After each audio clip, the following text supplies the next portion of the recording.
Good morning once again to our devotion. I'm standing in front of the famous sports personality from our state, Manipur, that is Mary Kom, the boxer from our state. Now, I want to share something on the topic God's sovereignty and impartial God that we serve.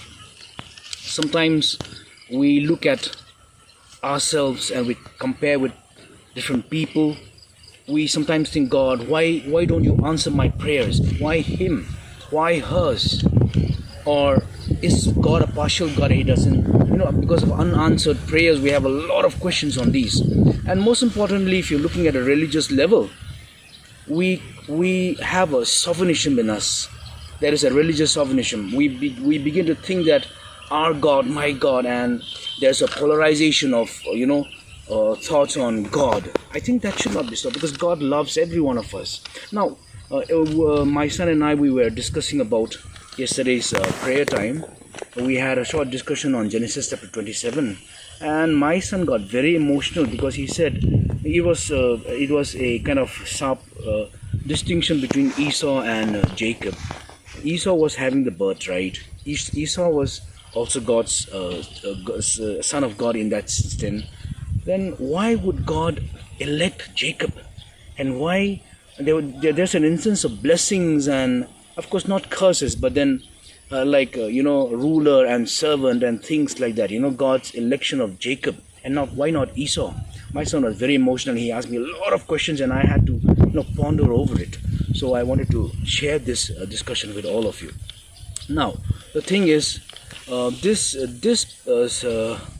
particular portion has been discussed over in Malachi chapter 1 verse 2 and 3, and then is again re-quoted by Paul in Romans chapter 9 verse 13, and this has been misused in a very jingoistic way by many of our preachers and our religious leaders and speakers. Like the verse, it says, Jacob I loved and Esau I hated. Well, it looks like Esau has been hated from the time of his birth. How can God, who loves everyone, who considers everyone his child or his children, actually hate someone who's like unborn yet? So the question now is, how do we understand the word hate? Actually, if you look at hate doesn't always mean hate. If you look at the word hate, Luke chapter 14 verse 26, Jesus says, if you want to follow me, unless the Greek word misio is being used. So if you say, unless you hate your parents, your wife, your family, then you cannot follow me. So if you put this word as hate, then you're supposed to hate your family and things like that. So it is kind of an euphemism, or it is kind of a play of words, a figure of speech, where we tend to understand a contrast, more of a contrast, than to use the word hate as in abhor. I think it's not in that sense. And moreover, if you look at, it's not a verbatim. So if you look at some of the scholars like Rudolf Bultmann, he tries to use the word demythologizing the biblical utterances. Or if you look at Wellhausen's study on the JPED sources in the Old Testament, you look at all these words and try to understand from a general perspective, not from a very jingoistic Israel nationalistic way. What I'm trying to tell now is, if you look at the life of Esau and Jacob, God loved them actually generally in that sense. Of course, I am not trying to go into the debate of the election of Israel and the debate between Calvinism as predestination and the Arminian, the thought on Arminianism. So I'm not going to that. It's a simple understanding that God loves each and every one of us, and that we need to understand that these literature sources should not blind our thoughts on, because God also says you have to love your enemies. I mean, those kind of things are like that, and God loves every one of us in a way. And then the Bible also explicitly says that God is a just God who gives sunshine and rain for both the just and the unjust, righteous and the unrighteous. I think I want to discuss something about how One important personality called Jabez you find in First Chronicles chapter 4 verse 9. You will find that his mother named him pain, so much of struggle. I mean, if you're going by the blessings and curses of the old covenant, I think you look it into it. How would Jabez think? Why would my mother name me pain?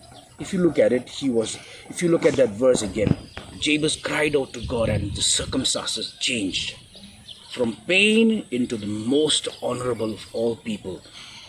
And if you look at Joseph, the story of how he was abandoned by his own family, sold, robbed, lied to, imprisoned. Finally, his life of misery became hope because he cried to God. I think God can change our circumstances, no matter what the blessings and curses of the old, whatever it is. I think you can change that. I think what I want to challenge this morning is that God is an impartial God. Whatever happens to you, God can change that if you cling on to Him. And if you look at, there are three things to observe when we talk about God's plan in our lives.